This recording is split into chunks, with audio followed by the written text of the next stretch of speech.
लेकिन अब तक जम्मू कश्मीर में सबसे बड़ी नज़र इंतखाबात को लेके हुआ करती है और इन्हीं इंतखाबात में जहां पार्लिमानी इंतखाबात की बात की जा रही है वहां जम्मू कश्मीर में क्या असम्बली इंतखाबात होंगे, ये सबसे बड़ा सवाल है। और इसी सवाल को हल करने के लिए मरकजी वजारत दाखिला की टीम 8 और 9 मार्च को जम्मू कश्मीर का दौरा कर रही है। साफ जाहिर है जम्मू कश्मीर के दौरे के दौरान ये यहाँ की सिक्योरिटी एजेंसी, सियासी पार्टियों से भी मुलाकात होगा और वजारत दाखिला की ये खसूसी टीम जम्मू कश्मीर में इंतखाबात कराने के हवाले से माना जा रहा है कि इस दौरे के दौरान जमीनी हकायक को समझने की कोशिश करेगी। आपको बताते चले 370 के फैसले की मंजूरी के साथ ही आपको याद होगा सुप्रीम कोर्ट ने बाज़ाब्ता तौर पे जम्मू कश्मीर में स्टेटहुड और सितंबर से पहले असम्बली इंतखाबात कराने की हिदायत दी थी और माना जा रहा है कि ये खसूसी वफद वजारत दाखिला का उन्हीं असम्बली इंतखाबात के कराने के सिलसिले में जम्मू कश्मीर आ रहा है। ताहम दिल्ली से बताया जाता है, जो ज़राया बता रहे हैं कि मरकजी वजारत दाखिला सेक्रेटरी अजय भल्ला की सरबराही में ये वफद जो है ये 2 दिन जम्मू कश्मीर के जब दौरा करेगा तो यहाँ के ज़मीनी हकायक को समझने की कोशिश करते हुए बाद में दिल्ली रिपोर्ट करेगा। जम्मू कश्मीर में असम्बली इंतखाबात कराना या ना कराना ये चीफ इलेक्शन कमीशन के ऑफिस तक ही महदूद है, लेकिन ज़राए ये भी कहते हैं कि जब तक न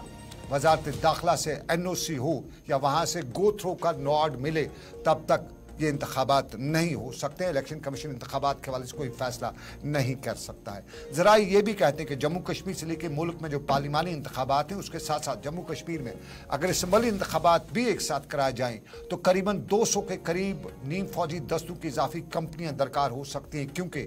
असम्बली इंतखाबात में नामजद उम्मीदवारों की एक बड़ी अच्छी खासी तादाद होती है, तो उनकी हिफाजत के लिए ये इजाफी दस्ते भी बताए जाएंगे। इसी दौरान ये खबर भी आ रही है कि वजारत दाखिला के इस वफद के फ़ौरन बाद 12 और 13 मार्च को इलेक्शन कमीशन ऑफ इंडिया के एक आला सदर वफद भी जम्मू कश्मीर का दौरा कर रहा है और उसमें खुद चीफ इलेक्शन कमिश्नर भी जम्मू कश्मीर आ रहे हैं और यहाँ की ज़मीनी सूरत-ए-हाल को समझने की कोशिश भी करेंगे।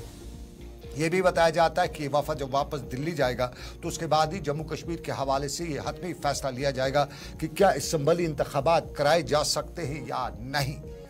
इधर ज़राए ये भी कहते हैं कि वजारत दाखिला इस बात पर भी गौर कर रही है कि सितंबर और अक्टूबर में अगर जम्मू कश्मीर में असम्बली इंतखाबात कराए जाते हैं तो तब यहाँ का सियासी सीज़न भी मुतासिर होगा। अमरनाथ यात्रा के हवाले से भी सरकार को मुश्किलात का सामना करना पड़ेगा, तो इसलिए कुछ ज़राए ये भी कहते हैं कि उन्हें इंतखाबात से पहले उस वक़्त से पहले जम्मू कश्मीर में पार्लिमानी इंतखाबात के साथ असम्बली इंतखाबात कराए जा रहे। यह हतमी फैसला इलेक्शन कमीशन को ही लेना है, लेकिन कुछ ज़राए ये भी कहते हैं कि अभी दिल्ली जम्मू कश्मीर में असम्बली इंतखाबात का मन नहीं बना रही है और ख़ुद दिल्ली से लेकर जम्मू कश्मीर तक मरकज़ी सरकार या परसों जो वज़ीर-ए-आज़म ने जम्मू में अपनी तकरीर में बताया था कि मुझे 2 साल का वक़्त चाहिए, जम्मू कश्मीर को स्विट्ज़रलैंड बना दूंगा, तो उसी बयान के पस मंज़र में माना जा रहा है कि अभी 2 साल जम्मू कश्मीर में सरकार असम्बली इंतखाबात नहीं कराने जा रही है। अब वाकई में असम्बली इंतखाबात नहीं होते हैं या होते हैं, ये फैसला 15 मार्च तक इंतज़ार के बाद ही सामने आ सकता है और माना यही जा रहा है कि 15 मार्च को जब जम्मू कश्मीर में ये दोनों वफद आके यहाँ का दौरा करके वापस दिल्ली जाएंगे तो तब दिल्ली में जो बड़ी प्रेस कॉन्फ्रेंस होगी उसमें ही हतमी तारीखों का हो सकता है ऐलान हो जाए।